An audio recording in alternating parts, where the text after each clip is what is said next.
6 కాలం కష్టపడి రైతు పంట పండిస్తే సాగు చేస్తే ఆ పంట చేతికొచ్చే సమయానికి వీళ్ళ ప్రకృతి వైపరీత్యాలు, ఈ అకాల వర్షాలతోని చేతికొచ్చే పంట నేల కొరిగిపోవటము,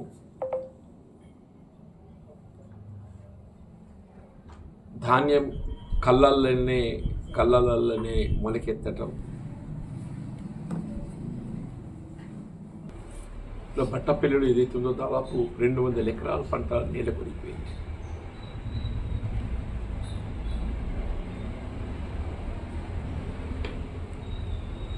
ఇప్పుడు అది కొయ్యాలంటే కూడా ఏదైతుందో ఆ పొలం పదనారడానికి ఇంకా కనీసం వారం పైన పట్టే పరిస్థితి ఉన్నది. ఇప్పుడు ఎక్కడ కూడా ఏదైతుందో హార్వెస్టర్ టైర్లు నడిచే పరిస్థితి లేదు, మొత్తం చైన్.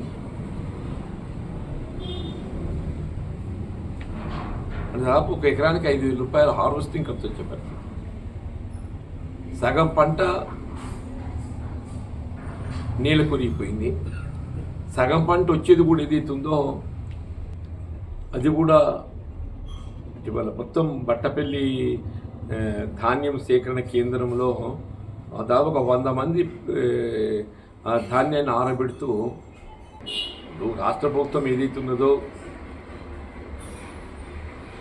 సరే పంట నష్టపోయిన రైతాంగాన్ని ఆదుకోవాలనేటువంటి ఒక భావనతోని సీఎం గారు,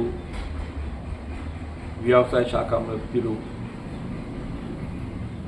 తుమ్మల నాగేశ్వరరావు గారు స్పందించి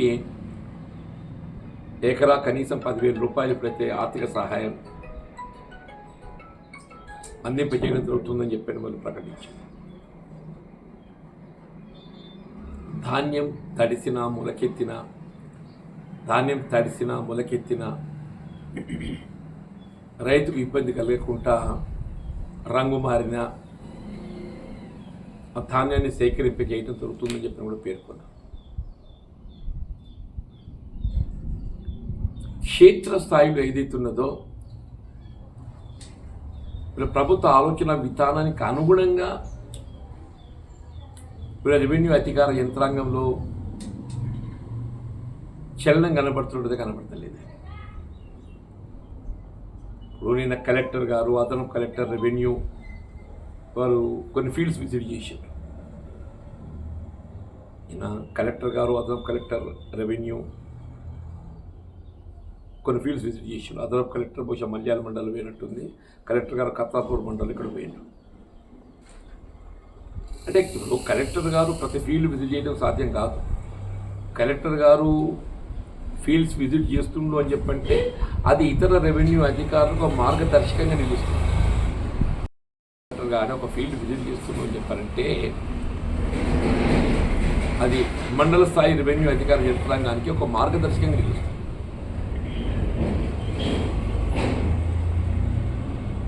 నేను సారంగాపూర్ మండల్ నేను ఎంఆర్ఓ గారితో మాట్లాడితే వాళ్ళ ఇంకా అంటే కదలికి ఉన్నట్టు కనబడలేదు. వ్యవసాయ శాఖ చూస్తుంది సార్ అంటాడు. వ్యవసాయ శాఖ, రెవెన్యూ శాఖ సమన్వయంతో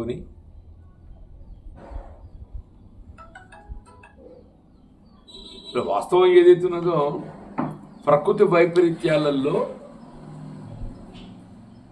ఇటు రైతాంగాన్ని ఆదుకోవటమే కానీ ప్రజానీకాన్ని ఆదుకోవటం లోపల ప్రధాన పాత్ర రెవెన్యూ అధికార యంత్రాంగాన్ని ఉంటుంది. వాళ్ళు ఏదైతుందో నేల కొరిగిన పంటల పరిశీలన వివరాలన్నీ ఏదైతుందో ప్రభుత్వానికి నివేదిక సమర్పిస్తే ప్రభుత్వంకి వెళ్ళి మనకు వచ్చే సహాయం వస్తుంది.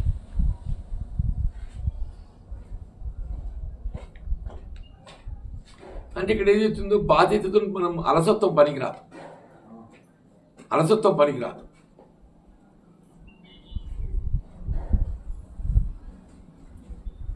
ఇప్పుడు ధాన్యం సేకరణ కొనుగోలు కేంద్రాలకి ఇంకెక్కడ ఆరంభమైనట్టయితే కనపడతలేదే. ఇప్పుడు మాయిశ్చర్ అనేది ఏదైతుందో ఇటువంటి పరిస్థితుల్లో ప్రత్యేకంగా దాన్ని సడలింపు ఇవ్వడం జరుగుతుంది. తడిసిన ధాన్యాన్ని సేకరించడం జరుగుతుందని చెప్పంటే మొత్తం జిల్లాలో ఎక్కడెక్కడైతే పంట నేల కొరిగిందో ఆ వివరాలన్నీ సేకరించి మరి ప్రభుత్వ పరంగా అందే సహాయాన్ని అందింపజేయడానికి చర్యలు చేపట్టడంతో పాటుగా ధాన్యం సేకరణలో కూడా ఏదైతున్నదో ఇలా ప్రభుత్వం ఏదైతున్నదో ఈ ప్రకృతి వైపరీత్యాలతో ప్రత్యేక పరిస్థితులలో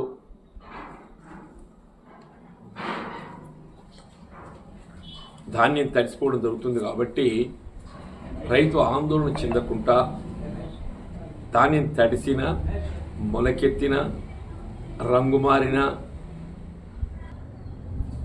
రైతుకు అండగా నిలిచే విధంగా సేకరణ చేయడం జరుగుతుందని పేర్కొనడం ఆశించదగ్గ విషయం. ఈ కొనుగోలు కేంద్రాలన్నీ కూడా తక్షణమే తూకం ఆరంభింపచేసి రైతులు అందరూ కూడా కళ్ళల్లోనే కాస్తున్నారు. రైతులందరూ కూడా ఇప్పుడు నేల కొరిగిన పంటలు నేల కొరిగినాయి, అవి కొయ్యాలంటే తడి ఆరాలి. నేల కొరిగినాయి కొయ్యాలంటే తడి ఆరాలి. అదొక సమస్య. కోసిన పొలాలు అన్ని ధాన్యం కళ్ళాలల్లా ధాన్యం తడిసిపోవడంతో మొలకెత్తడము, రంగు మారటము, బట్ ఆరబెట్టడం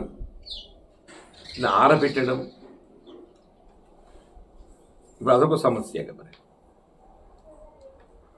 ఏదైనా ప్రభుత్వ ఆలోచన విధానానికి అనుగుణంగా జిల్లా కలెక్టర్ గారు, రెవెన్యూ అధికార యంత్రాంగం జిల్లాలో ఈ నేల కొరిగిన పంటల వివరాలన్నీ కూడా సేకరింపజేసి మరి ప్రభుత్వంకి వెళ్ళి అందింపజేసే సహాయం అందింపజేయడానికి చర్యలు చేపడుతూ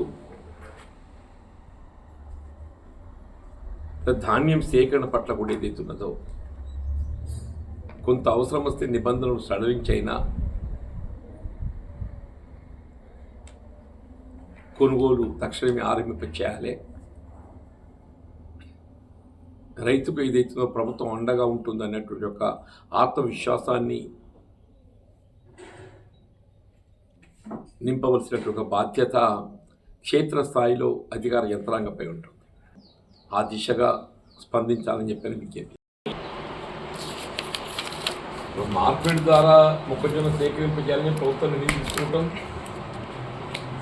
సంతోషం, కొంత మీద ఊరట కలిగించింది. అదే మార్కెట్లో 400 రూపాయలు 500 రూపాయలు ధర పడిపోయింది. 2400 వచ్చే ధర 2000లో పడిపోయింది. కానీ ఏదైతుందో 18 క్వింటాల పరిమితి అనే వరకు ఏదైతుందో అది కనీసం 30 క్వింటాలు వస్తే సగం ఇక్కడ అమ్ముకోవాలి, సగం మార్కెట్లో అమ్ముకోవాలి, సగం మార్కెట్లో అమ్ముకోవాలి, సగం మార్కెట్లో అమ్ముకోవాలి, సగం ఓపెన్ మార్కెట్లో అమ్ముకోవాలి. పరిమితి అనేది నిబంధన సడలించాలి.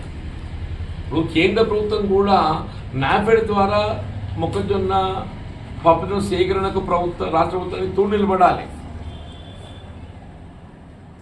ఇలా మద్దతు ధర కల్పన అనేది కేంద్ర రాష్ట్ర ప్రభుత్వాలు ఇరు ప్రభుత్వాల బాధ్యత. రాష్ట్ర ప్రభుత్వం కొంత ముందుకు వచ్చింది, కేంద్రం కూడా తోడు నిలవాలి. 18 క్వింటాల పరిమితితో ఏదైతున్నదో రైతు కొంత గందరగోళం గురవుతూ సగం ఈడమ్మాలి, సగం ఆడమ్మాలి. ఇంకోటి ఏంటంటే ఈ తంబ్ అనేది రైతు కొద్దిమంది విదేశాలలో ఉపాధి పొందుతున్నది, ఇక్కడ భార్యలు ఉంటారు. ప్రత్యక్షంగా రైతు సాగు చేయకుండా కౌలుకి ఇచ్చినవి ఉంటాయి. మీరు పాస్బుక్ ఆధారంగా కొనుగోలు చేయండి, ఆ విక్రయదారు తప్పు తీసుకోండి, ఎవరైనా మంచిది. బీఆర్ఓ సరిపోయి తీసుకోండి. ఇప్పుడు అందరు రైతులు స్థానికంగా అందుబాటులో ఉండే అవకాశం లేదే. దాదాపు ఒక సగం మంది బయట ఉంటారు, సగం మంది స్థానికంగా ఉంటారు. బయట ఉండే రైతు వాడు తమ్మయ్యాలని చెప్పిన వాడు ఇడికి వెళ్ళాలి. ఇవన్నీ కొద్దిగా ప్రాక్టికల్ ప్రాబ్లమ్స్. ఇవన్నీ ప్రాక్టికల్ ప్రాబ్లమ్స్. ప్రభుత్వం తన కొమరయ్య అని చెప్పని వాళ్ళు ఫాలో చేశారు. కోలలింగ అన్న రైతు వాళ్ళ అన్నదమ్ముడై కొమరయ్య అనే రైతు ఫాలో చేసింది పాపం. ఇప్పుడు జగిత్యాల చెంగిలి గంగరాజం అని చెప్పాను, ఒక చనిపోయాడు రైతు. ఇక్కడ బట్టపేళ్ళ భూమి కొనుగోలు చేసుకుంటాడు. ఆయన ముగ్గురు కొడుకులది మొత్తం పాలు తీస్తే మొత్తం నిలబడింది. ఇట్లా ఒకరిదని చెప్పని కాదు, దాదాపు 200 ఎకరాలు అంటున్నా. ఇప్పుడు నేల కొరిగిన పంట దాదాపు సగం పంట చేతికి రాదు.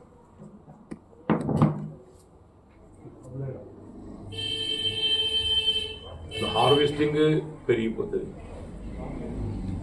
పాలు ఇప్పుడు బేసంగా కుయ్యమ్మకేద్దామంటే రాదు. అదొక సమస్య.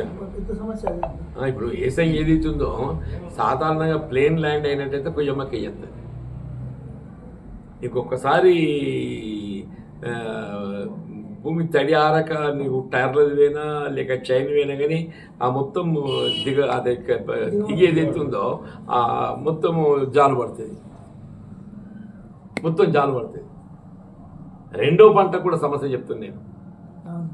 సాధారణ మన దగ్గర ఏంటంటే ఈ మొదటి పంట ఖరీఫ్ వరి ఉంటే రెండో పంట కొయ్యమ్మకి వేయడం ఆనవాయితీ అయిపోయింది మన రైతుకు. నీరు ఇంకకపోవడంతో రేపు హార్వెస్ట్ చేయాలంటే తప్పకుండా ఆ చక్రాలు దానిలో పెట్టరాదు, పెడితే నీరు ఆగుతుంది. అంటే ఈ ప్రభావం రెండో పంట మీద కూడా పడుతుంది. ఈ ప్రభావం కేవలం మొదటి పంటకే పరిమితం కావటం అది నష్టం. ఈ నష్టం ప్రభావం ఏదైతుందో మొదటి పంటగా పరిమితి కావటం రెండో పంట కూడా ఈ ప్రభావం పడుతున్నది. లేక దున్ని బోజ కొట్టాలి. నువ్వు మక్క పెడదామంటే దున్ని బోజ కొట్టాలి, నీళ్లు కట్టాలి. ఇదైతేనేమో కొయ్య మక్క అయితేనేమో వట్టి మడికి నీళ్ళు వేసేస్తే అయిపోతుంది. అది ఏదైతున్నదో ఉన్నది సాగు చేయాలి, బోజ కొట్టాలి, మళ్ళీ నీరు కట్టడం కూడా అదొక మరిగా. రైతు పరిస్థితి ఇట్లా అయిపోయింది కదా అంటే ఈ ప్రకృతి వైపరీత్యాలతో ఏదైతుందో ఇటు తోయిన పరిస్థితి అయిపోయింది. ప్రభుత్వం కొంతమేరకు స్పందిస్తుంది, కొంతమేర.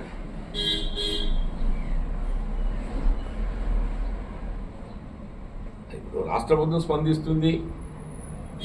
నేల కొరిగిన పంటకు ఆర్థిక సహాయం అందింపజేస్తూ ఉంటుంది. తడిసిన ధాన్యాన్ని సేకరింపజేస్తామని చెప్పంటుంది.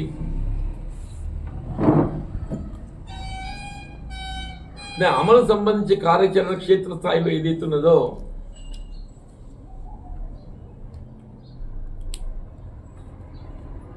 కార్యాచరణ అమలు ముందు తీసుకుపోవాలి.